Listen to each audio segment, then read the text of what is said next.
Before you enter into a business partnership, there are a couple of important things you have to think about. Number one, if you have a partner, then you have an equity person that is extremely difficult to get rid of. This is like getting married.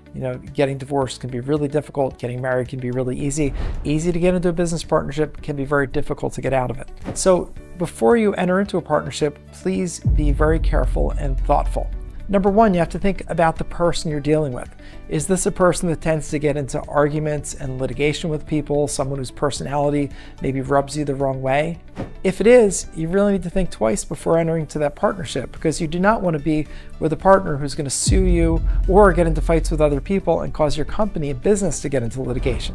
So it's not the kind of person you want to do business with. And assume that if they've been fighting with other people, like other partners they had before, you're just going to be in that position sometime in the future, maybe sooner, maybe later. But if their habit in life is to get into fights with people, then you're just the next person in that history. And I can virtually guarantee it. So listen carefully to how they talk about people they've been in business with, business relationships they have.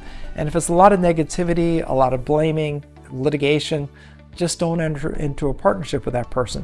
Instead, a better alternative would be to enter into perhaps a profit sharing agreement where they'll work and they'll get paid for work that they do or things that they do that are successful, but not having that formal partnership, because you do not want to be tethered to someone who either rubs you the wrong way or is going to get into litigation with you or is going to irritate other people and get into litigation with them. Now, if you do decide to enter into some kind of an equity partnership with someone, consider having a vesting schedule. Now, what that means is that you start out and let's say there's 100% of the company that you could own. And let's say that eventually it's going to be 60% you, 40% them. Well, I wouldn't give that to them right up front. I would let them earn into it. So maybe, for example, over a 24-month time period, let's say that they were going to get 24% of the business because the math is easy. They would get 1% per month as they did the work and as they did what they committed to. And you'd want to write down what specifically they're committing to. And if they're not meeting those commitments, let them know, hey, you're not meeting these commitments. Also, you want a cliff provision in there. What that means is that for a certain amount of time, let's say, for example, 6 months, they'll earn in, like say at 1% per month if they're talking about a 24% interest. But if deal falls apart before 6 months is completed, they lose 6% that they've built up. Because you don't want to have an equity partner laying around that maybe has gotten distracted and is working on something else. Maybe you're not getting along. Maybe they're just not doing their part. Maybe you have a stronger work ethic than they do. You want to have a cliff provision so that if they stop, it just drops off and they lose whatever they had. It's very important that you do that. Also, you want to have a provision for buyout. What if in the future one of you doesn't want to do the business? Maybe someone finds something else that's more lucrative to do. Maybe someone moves out of the area. Maybe they just want to retire. Could be any of those things.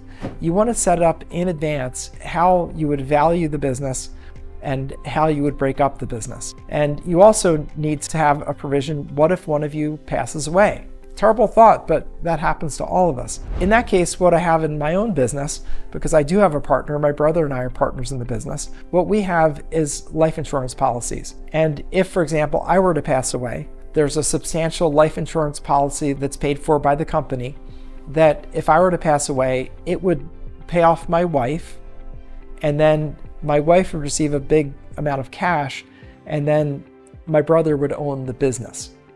So my wife wouldn't need to argue with my brother about how much the business is worth. My brother wouldn't have to figure out where am I going to get this money for half of this large successful business. And the life insurance will pay off, and the agreement is that whatever the amount of that insurance is, it's enough.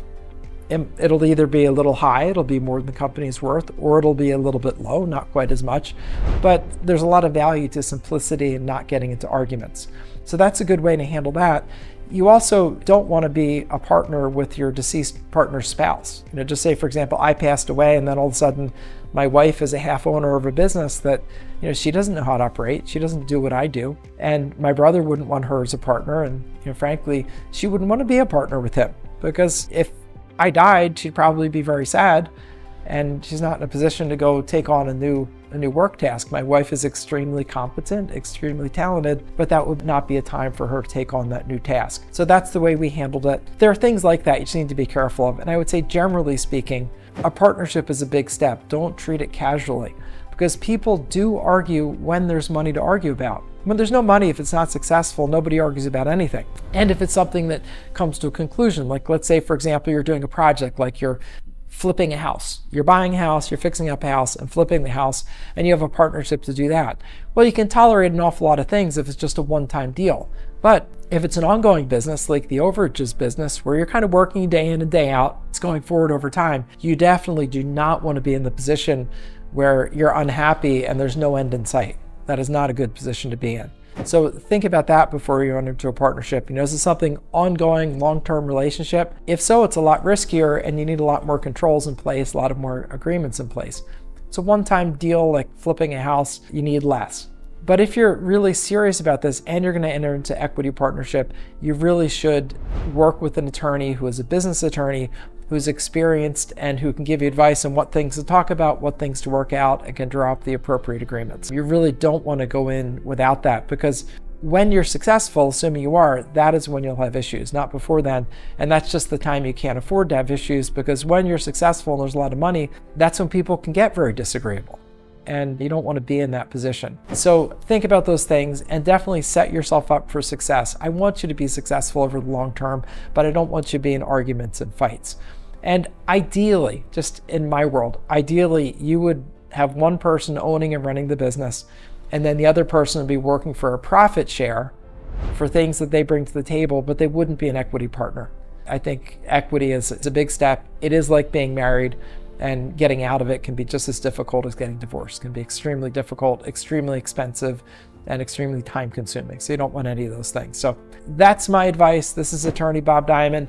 I hope that this is helpful to you. If you like this message, like it, subscribe if you want to hear more messages like it. And if you have any comments or have more questions, just put them in the comment section and I'll take a look at them and perhaps do more videos. Thanks and bye for now.